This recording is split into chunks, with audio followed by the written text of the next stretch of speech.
You know, most ghost stories are just that, right? Stories. But what if? What if one was actually captured on tape? That's what we're talking about today. We are diving deep into the Enfield Poltergeist. And let me tell you, it's one of the most argued over paranormal cases in history for one big reason: the evidence. Hundreds of hours of chilling audio recordings. Seriously, just think about that for a second. Most hauntings, it's all whispers and "a friend of a friend told me." But this one is totally different. The thing that makes the Enfield case so endlessly fascinating, the reason we're still talking about it, isn't just the wild claims. It's the mountain of recorded evidence that lets us, decades later, actually listen in. Okay, so let's set the scene. We're in Enfield, a pretty normal suburb of London. The year is 1977, and inside this one, very ordinary-looking house lived the Hodgson family. They had absolutely no clue that their home was about to become the epicenter of this terrifying and incredibly public paranormal storm. All right, so this is where it all kicks off. The Enfield haunting begins. And look, it started with the kind of stuff you hear about, things that go bump in the night. But it got intense, fast. We're talking violent knocking sounds that would literally follow them from room to room. Heavy furniture like chests of drawers just sliding across the floor by themselves. And then the voices. Chilling, disembodied voices. And right at the center of all this chaos, the kids, especially 11-year-old Janet Hodgson. So as you can imagine, word starts to get out, which brings us to the evidence. These two guys, Maurice Grosse and Guylaine Playfair, they show up. They're from the Society for Psychical Research, and they weren't just there to, watch. No, they came to document. And when I say document, I mean they recorded absolutely everything.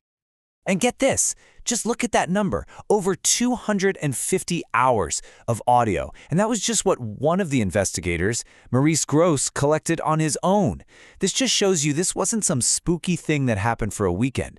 This was a long, drawn-out investigation, and it was all captured on these old reel-to-reel tapes. So what exactly is on these tapes? Well, it's pretty wild. You've got these alleged spirit voices, super raspy and creepy. You've got the crazy violent knocking that just terrified the family. But what's also interesting is they captured a lot of normal stuff too. Interviews with the family, just day-to-day chatter inside the house. It gives you this incredibly raw, unfiltered look at what it was like to be there. And it's this exact audio that you hear in documentaries today trying to piece it all together. And hey, it wasn't just the family seeing this stuff. This is huge. A police constable, someone who's trained to be a skeptical, reliable observer, was called to the house. And this quote? This is from her actual official statement. She saw a chair just slide several feet on its own. She even checked for wires or strings and found nothing. I mean, that's a pretty powerful piece of testimony from an outside source, right? Okay, but for every piece of evidence that makes you go, whoa, there's a big question mark. And that brings us to the other side of the coin, the case for a hoax. Because not everyone was buying it. Almost right from the start, people started to wonder, could this all just be an incredibly clever prank pulled off by a couple of kids? And this is where it gets really messy. The confession. Because the kids did get caught. They were caught red-handed faking some of the paranormal activity. And they admitted it. They said they just wanted to see if the investigators would fall for it. But you can see the problem, right? That one little admission throws a huge shadow over everything else. If they fake some of it, well, how do we know they didn't fake all of it? This is a perfect example of that whole conflict. You've got the supernatural side versus the skeptical side. Let's take those famous levitation photos of Janet. If you're a believer, you look at that and see incredible, undeniable proof of a girl floating in the air. But if you're a skeptic, you see a kid jumping on her bed, and the camera flash just happened to catch her in midair. It's the exact same photo, but two completely different stories.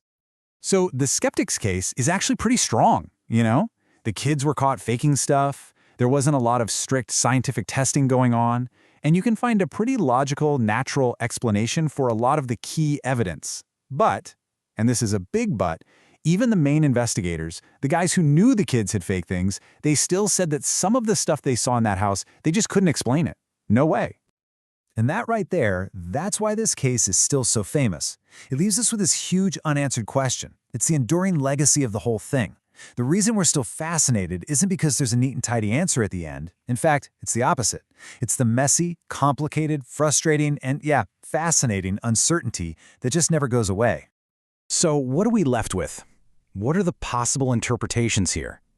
Was it a genuine, 100% real haunting? Or maybe some kind of complex psychological thing, like mass hysteria? Could it have just been a family under an insane amount of stress, and this is how it manifested? Or, and this is what a lot of people think, was it a little bit of all of the above? The fact that there is no simple answer is exactly why we can't stop talking about it. So in the end, the evidence is on the table, but it's really up to you to decide what you believe. The tapes are real, the eyewitness accounts exist, but so do the doubts. This whole case really pushes you to think about that blurry line between belief and skepticism, and it leaves us all with that one final haunting question. What really happened in Enfield?